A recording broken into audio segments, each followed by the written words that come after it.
दोस्तों, एक बार एक लड़का एक महात्मा के पास आता है और उनसे कहता है कि महात्मा जी, मेरे जीवन में बहुत अशांति है और कृपा कर मेरा मार्गदर्शन करें जिससे कि मैं इस अशांति से छुटकारा पा सकूं। वे महात्मा उस लड़के से पूछते हैं कि तुम्हारे जीवन में अशांति क्यों है। फिर वह लड़का उत्तर देता है, अत्यधिक विचारों के कारण। मेरे भीतर बहुत सारे विचार चलते रहते हैं जिसके कारण मेरा मन अशांत रहता है।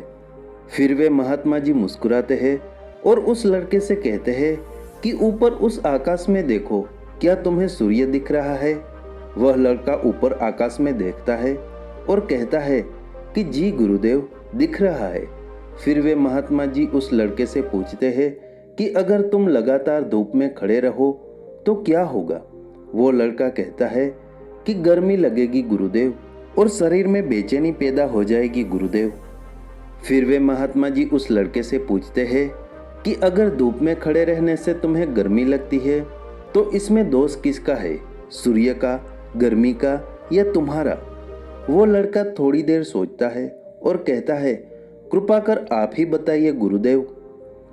वे महात्मा जी मुस्कुराते हैं और उस लड़के से कहते हैं कि सूर्य का काम है गर्मी देना और गर्मी का काम है गर्मी लगवाना, इसलिए दोष तुम्हारा है कि तुम धूप में जाकर खड़े हुए हो। तुम चाहो तो छाया में जाकर बैठ सकते हो। ठीक उसी प्रकार हमारे मन का स्वभाव है, विचारों और भावनाओं की खिचड़ी पकाना, और विचारों और भावनाओं का काम है तुम्हें दिशा दिखाना।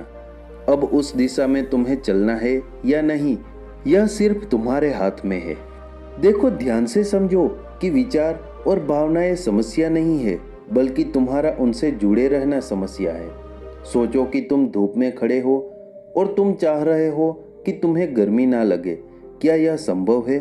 अगर तुम्हें गर्मी से बचना है तो तुम्हें अपनी जगह बदलकर धूप से छाया में जाना है। मनुष्य होने के 4 आयाम है, तन, मन, दिल और बुद्धत्व। बुद्धि के परे की स्थिति उसे बुद्धत्व कहा जाता है। दूसरे और तीसरे आयामों में हमेशा उथल पुथल रहती है, यानी मन में विचार चलते रहते हैं और दिल में भावनाएं होती है, और ये दोनों ही आयाम बहुत ही शक्तिशाली है।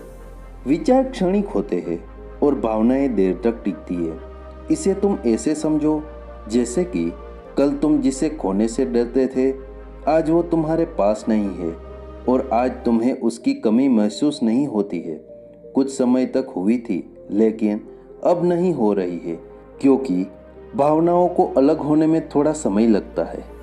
विचार तुरंत बदल जाते हैं, जैसे अभी तुम कुछ और सोच रहे थे और थोड़ी देर बाद कुछ और सोचने लगोगे। इन भावनाओं के कारण ही तुम्हें किसी से प्रेम हो जाता है और फिर वही प्रेम नफरत में बदल जाता है, मित्र ही शत्रु बन जाता है। उसके बाद वह लड़का उस महात्मा जी से कहता है कि फिर उपाय क्या है। फिर वे महात्मा जी उस लड़के से कहते हैं कि उपाय यह है, तन के आयाम पर काम करना, और यह सबसे आसान तरीका है। शरीर के स्तर पर हमारी कर्मेंद्रिया है और ज्ञानेंद्रिया है। हमारी कर्मेंद्रिया कर्म से जुड़ी है और हमारी ज्ञानेंद्रिया ज्ञान से जुड़ी हुई है। इनके प्रति हम अपनी संवेदनशीलता को बढ़ा सकते हैं, और इसका मतलब यह है कि हम जो भी कार्य करें उसे आनंद के साथ कर सकते हैं। जैसे अगर आप पानी पी रहे हो तो पूरी तरह से पानी ही पियो, यानी पानी पीने में अपना 100% दे दो। ऐसा करने से तुम मन और दिल के आयाम से हटकर शरीर के आयाम पर आ जाओगे, और यह बिल्कुल ऐसा है जैसे कि तुम धूप से हटकर छांव में आ गए। मन और हृदय के आयाम पर अपना काम चल रहा है, लेकिन तुम्हारी जागरूकता तन पर आ गई है। जैसे कि सुबह उठो तो सूरज की किरणों को महसूस करो और हवा को महसूस करो। आंखें बंद करके पक्षियों की आवाजें सुनो। लगातार तन के आयाम पर काम करने से तुम एक दिन हैरान हो जाओगे कि तुम पक्षियों की आवाजें तो कानों से सुन रहे हो, लेकिन तुम्हारा चित्त शांत हो रहा है। तुमने अपने चित्त पर कोई कार्य नहीं किया, लेकिन फिर भी वह शांत हो रहा है। इसलिए पहला उपाय यह है कि हर कार्य को तन के आयाम पर जागरूकता के साथ करना, और दूसरा उपाय है अपने भीतर के नाद यानी सुर को सुनो। फिर वह लड़का महात्मा जी से पूछता है कि गुरुदेव, अपने भीतर के सुर को कैसे सुने। फिर वे महात्मा जी उससे कहते हैं, किसी शांत जगह पर जाओ जहाँ पर कोई शोर न हो और अपनी आंखें बंद करो और अपने भीतर के सुर को सुनने का प्रयास करो। हैरानी की बात यह है कि वह सुर कभी बंद नहीं होता और वह हमेशा बजता रहता है। फिर वह लड़का पूछता है कि तो फिर उस सुर को मैं अभी क्यों नहीं सुन पा रहा हूँ। वे महात्मा जी कहते हैं कि बाहर के शोर के कारण तुम उस सुर को नहीं सुन पा रहे हो। अगर तुम अपने भीतर के सुर को अभी सुनना चाहते हो तो तुम्हें अपने दोनों हाथों से अपने कानों को बंद करो और सुनो। तुम देखोगे कि यह सुर बिना यंत्र के बज रहा है और जब तुम इसे सुनोगे तो तुम अपने हृदय और मन से दूर हो जाओगे और तुम्हारा चित्त शांत हो जाएगा। एक बात हमेशा याद रखना कि मन सबसे ज्यादा सक्रिय तभी होता है जब इसे तुम्हारे द्वारा ऊर्जा मिलती है। अगर तुम अपनी ऊर्जा को अपने तन को और अपने भीतर के सुर को सुनने पर लगाओगे तो तुम्हारा मन कैसे सक्रिय होगा। पर समस्या क्या है पता है तुम्हें? हम अपने विचारों से और अपनी भावनाओं से लड़ते रहते हैं और इसी में ही हमारी ऊर्जा को खत्म कर देते हैं। फिर हमें हर बार की तरह अशांति घेर लेती है।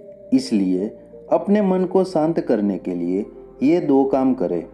पहला, अपने मन के आयाम से हटकर तन के आयाम पर आ जाए और दूसरा उपाय है अपने भीतर के सुर को सुने।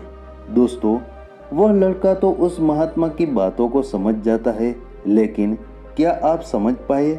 यह हमें नीचे कमेंट बॉक्स में कमेंट करके जरूर बताइए। दोस्तों, आज की यह कहानी आपको कैसी लगी और इस कहानी से आपको क्या क्या सीखने को मिला, ये भी हमें कमेंट बॉक्स में कमेंट करके जरूर बताइए। अस्तु, नमो बुद्धाय।